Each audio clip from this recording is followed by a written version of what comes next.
Hai murid-murid, bersama saya Cikgu Aisyah. Hari ini kita akan belajar kata hubung. Kata hubung terdiri daripada dan, atau, lalu, tetapi, sambil, kerana. Jadi, kita akan lihat satu persatu kata hubung berikut. Kata hubung pertama, dan. Contoh ayat, ayah pergi ke surau dan ibu mengemas rumah. Jadi perkataan dan tersebut ialah kata hubung.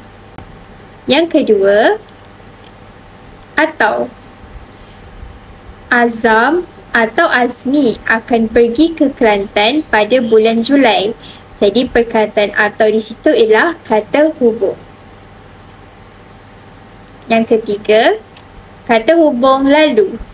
Contoh ayat, Auni membuka bilik air lalu mencuci pinggannya itu. Jadi perkataan lalu di situ ialah kata hubung. Yang keempat, kata hubung tetapi.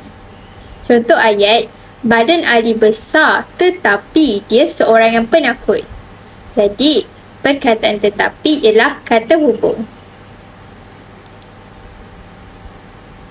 Yang kelima, kata hubung sambil. Mimi membaca buku kegemarannya sambil mendengar lagu.